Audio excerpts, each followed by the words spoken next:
Mr. DeFazio.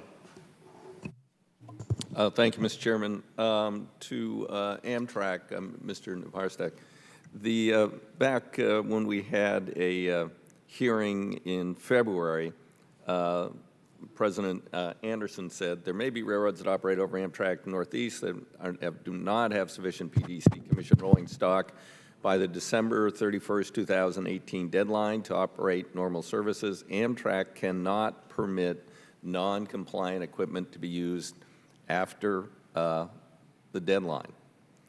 But you seem to have said something different. Can you explain that to me? Please, close to the microphone so people. Our position is to work very aggressively with the FRA and with our tenants in order for at the deadline to have each railroad operating services as safely as possible. I want to make sure. Yeah, but not as I don't want it as safely as possible. This was pretty definitive. We cannot permit non-compliant equipment to be used. Does that still stand or not? We expect every tenant that will operate on Amtrak. Amtrak will be 100% operating trains with PTC. Right. But these are on your track. We expect every tenant to be operating either with PTC or under an extension, under an alternative schedule. Okay, so the statement should have been qualified at the time saying not, so you're saying that if someone has an extension, the equipment's non-compliant, but it's not non-compliant because they have an extension. Okay, interesting. All right. And then he also said, you know, that obviously there will be carriers over which we operate who appear unlikely to achieve sufficient progress to apply for an alternative PTC implementation schedule by the year's end. For any route segment, Amtrak will suspend operations. How are we doing there? Are there people who will, are we going to have suspensions of service in certain areas? Are we going to have holes in the system? At the point since the statement was made, there's been a lot of progress made by host railroads. As we evaluate where our hosts will either be operational or will qualify for alternative schedules. We are not anticipating right now that there will be a host that will not have at least an alternative schedule. Where we will run over MTEA territory or where we run over alternative schedule, we are applying risk mitigation strategies. We are looking at the territory and we are saying what additional risk can we do to close the gap.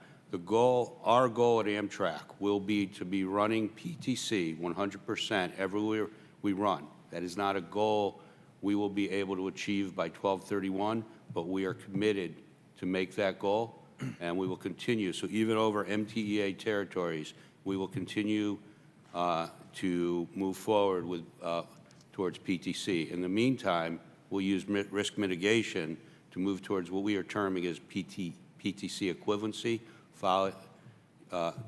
using other operational and technology means to close the gap. Okay.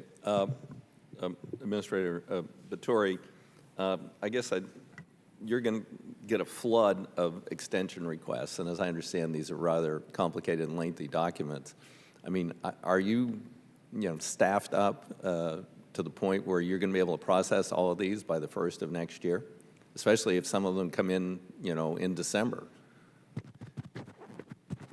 Yes, yeah, I think it might be working this time. Can you hear me? Yeah. We'll get it closer. Yeah. There we go. Now we're talking about the exceptions. Well, the extensions. Okay. Yeah, I mean, you're going to get you're getting a pile of both. Okay. The extensions thus far, for instance, we have the ability to handle the alternative schedule requests within a timely period where we have a 90-day window. We have to go back and tell the applicant what the concerns are, if any, within the first 45 days, and then we have the remaining 45 days to get. Well, if people submit documents on the 1st of December, and you've got 45 days to send back concerns, do they qualify to continue to operate on Yeah, January 1, even though you haven't? Yes, they do. Well, that's probably going to mean you're going to get a heck of a lot of people filing on whatever the last business day is in December. You're exactly right, Congressman, and we've discussed that with the prospective to-be compliant carriers. We've talked about internally. We are going to be able to be responsive to the alternative scheduling requests. The one that is concerning that we may want to discuss later has to do with the certification of the safety plans. Okay, But- all right. My time's expired. Thank you, Mr. Chairman. Mr.